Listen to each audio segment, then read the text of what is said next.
La série continue par Camille qui après avoir terminé son cours est de retour à la maison en pleurs où elle se rappelle de sa conversation avec Lan, qu'il avouait être fiancé à présent à Mira. Elle s'était énervée parce qu'il ne l'avait pas repoussée la dernière fois qu'elle l'a embrassée, puis il a essayé de s'excuser mais elle n'a rien voulu comprendre au point de préférer rentrer chez elle. Elle s'enferme dans la chambre pour continuer à déprimer. Immédiatement après, ses copines viennent la rejoindre pour lui remonter le moral. Camille dit que c'est juste à cause de la promotion qu'elle n'aura plus qu'elle se sent si mal, mais les filles savent que Lan est la première cause. Par la suite, elles apprêtent Camille pour qu'elles sortent tous ensemble et cette dernière n'arrête pas de penser à tout ce qui s'est passé pour ainsi continuer à déprimer. Quelques heures plus tard, elles sont en voiture. Tai félicite Angie pour le choix de la voiture et il s'avère que cette dernière l'a commandée avec la carte bancaire de Queen, puis elle explique à Tai la raison pour laquelle elle n'a pas accepté la proposition de travail qu'on lui a faite. Elles sont à présent dans un bar. Queen reçoit un message de sa nouvelle rencontre nommée Danielle et est heureuse. Elle les explique qu'elle l'a rencontré dans une application et Angie se fâche que cette application l'a renvoyée car elle était dénudée. Queen continue de faire des éloges à Danielle et Angie demande pourquoi ils ne se sont pas encore rencontrés et il s'avère qu'ils trouvent la précipitation démodée, ce qui pousse Camille à dire que Danielle est sûrement un faux profil. Par la suite, les filles sont dans leur restaurant habituel. Queen continue de parler de Danielle, Angie leur montre une photo qu'on lui a envoyée, et Tai dit qu'elle ne pourra pas attendre qu'on serve à manger car elle a son interview le lendemain matin alors elle s'en va. Camille décide d'arrêter de se morfondre et suggère de se concentrer uniquement à son travail, ceci en disant qu'elle ira le lendemain se présenter à sa nouvelle chef de département et fera en sorte que cette dernière l'apprécie, une attitude qui ravit Queen et Angie. Puis le lendemain Camille entre dans le bureau de cette chef sans cogner et surtout surpris qu'il s'agit d'une idole à elle nommée Dr Pruitt. Un moment elle se présente et dit en quoi elle enseigne, puis il s'avère que depuis tout ce temps le Dr Pruitt était au téléphone, c'est ainsi qu'elle raccroche et Camille s'excuse pour son entrée. Par la suite Dr Pruitt demande ce qu'elle veut et elle répond qu'elle voulait juste dire bonjour. Alors elle lui demande de partir mais avant elle l'invite à venir prendre le thé dans sa maison et Camille accepte immédiatement.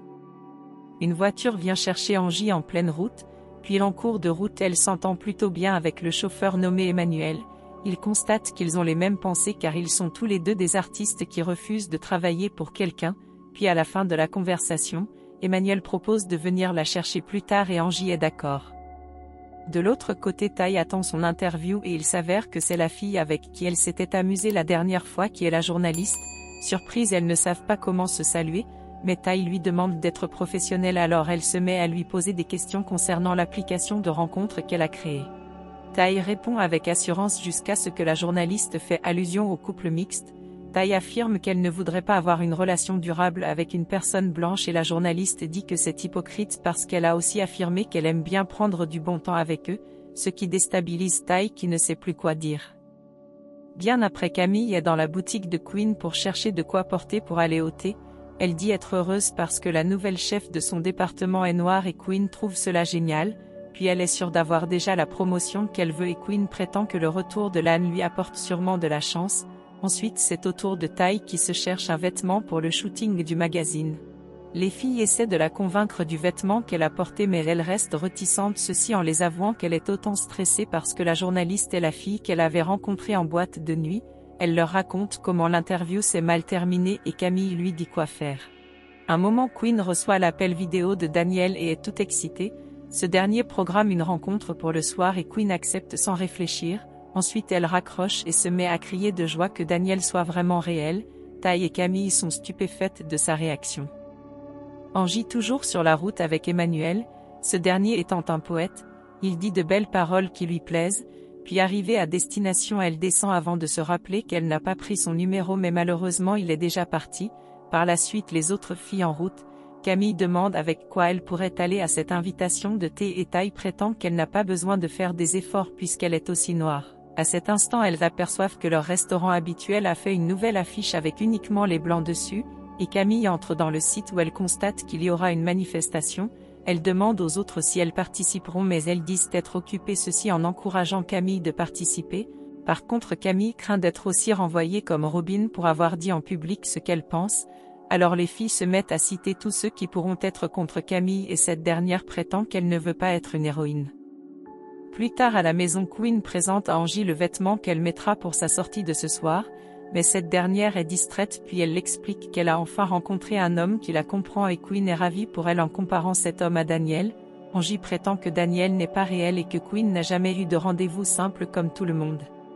Cette dernière dit qu'elle veut juste quelqu'un de simple et que depuis toutes ces années qu'elle est à la recherche du véritable amour en vain, puis Angie lui raconte qu'elle a oublié de prendre le numéro d'Emmanuel avant qu'il ne parte, et Quinn dit qu'il serait mieux qu'elle prenne le métro plusieurs fois sur cette ligne jusqu'à ce qu'elle le retrouve, ceci ne sachant pas que c'était un Uber commandé avec sa carte bancaire. Angie s'en va s'y mettre immédiatement, puis on l'aperçoit en pleine route en train de commander et d'annuler les réservations parce que le chauffeur envoyé n'est pas Emmanuel. Elle le fait plusieurs fois au point d'être triste. Camille arrive chez le docteur Pruitt et est accueillie par Nora, ce qui la surprend. Cette dernière dit qu'elle a été invitée par le docteur parce qu'elle a été celle qui l'a fait visiter le campus. Par la suite, elle s'en va s'incruster dans la conversation du docteur Pruitt en prétendant connaître le sujet dont cette dernière parle, ceci en se proposant d'être son assistante de recherche et Nora se propose aussi de l'être. La conversation continue et Nora n'arrête pas d'interrompre Camille, et cette dernière ne cesse d'être maladroite avec le docteur Pruitt. Plus tard, Tai a invité la journaliste à venir et il s'avère qu'elle voudrait continuer l'interview. Pour cette fois, elle dit exactement ce qu'il faut avec des arguments convaincants pour valoriser son application. Ensuite, elle change de sujet et se plaint à la journaliste d'être partie le lendemain de leur nuit ensemble sans dire au revoir.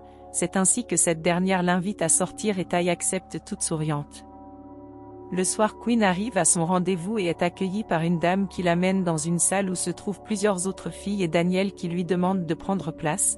Elle ne comprend rien à tout ceci, mais lorsque ce dernier se met à parler de business, elle comprend toute la supercherie. Chez le docteur Pruitt, Camille vient une fois de plus auprès d'elle dire à quel point elle est heureuse de travailler à présent avec une femme noire qui comprend son combat. Le docteur lui demande de quel combat s'agit-il puisqu'elle ne cesse de le faire uniquement dans les réseaux sociaux. Ceci en lui demandant d'aller sur le terrain, puis elle lui souhaite une bonne nuit. Mais Camille, pour se racheter, parle de la manifestation en disant qu'elle va faire un très grand discours pour défendre la communauté et le docteur Pruitt lui souhaite bonne chance. Quinn de retour à la maison toute déboussolée et énervée parce que son rendez-vous a été un désastre et qu'elle a eu du mal à trouver un moyen de rentrer, car son compte Uber a été suspendu à cause des annulations successives. Et Angie dit que c'est aussi la faute de Quinn, ceci en se plaignant qu'il n'y a pas de rencontre romantique dans la vraie vie. On sonne à la porte et Quinn dit que ce sont les cookies qu'elle a commandés. Elle demande à Angie d'aller ouvrir la porte. Cette dernière s'en va et il s'avère que c'est Emmanuel le livreur. Elle remet les cookies de Quinn et embrasse Emmanuel en disant que c'est le destin. Par la suite, elle le présente à Quinn et cette dernière demande s'il peut débloquer son compte Uber. Immédiatement après, Angie et Emmanuel prennent du bon temps dans la voiture. Puis elle demande qu'il parte chez lui pour continuer, mais il répond qu'il vit dans cette voiture, ceci en disant que la poésie ne rapporte pas, ce qui fait peur à Angie qui comprend qu'être artiste signifie une vie de misère, alors elle s'en va en disant qu'il faut qu'elle participe à cette comédie musicale. Quelques jours plus tard, c'est la manifestation devant le restaurant. Après le discours d'un homme, c'est au tour de Camille. Elle parle tellement bien que tout le monde est ravi et même le docteur Pruitt qui est présente. Puis elle descend et Lan vient lui demander ce qui se passe. Ceci en lui montrant qu'il est le nouveau chef cuisinier dans ce restaurant, ce qui la surprend. Que va faire Camille à présent si Lan perd son travail à cause de cette manifestation dont elle en fait partie? La suite à l'épisode suivant. Abonnez-vous pour ne pas rater nos vidéos. Sachez que nous postons une vidéo par jour. Alors merci de nous soutenir en partageant la vidéo. Et encore merci d'avoir regardé. Regardez.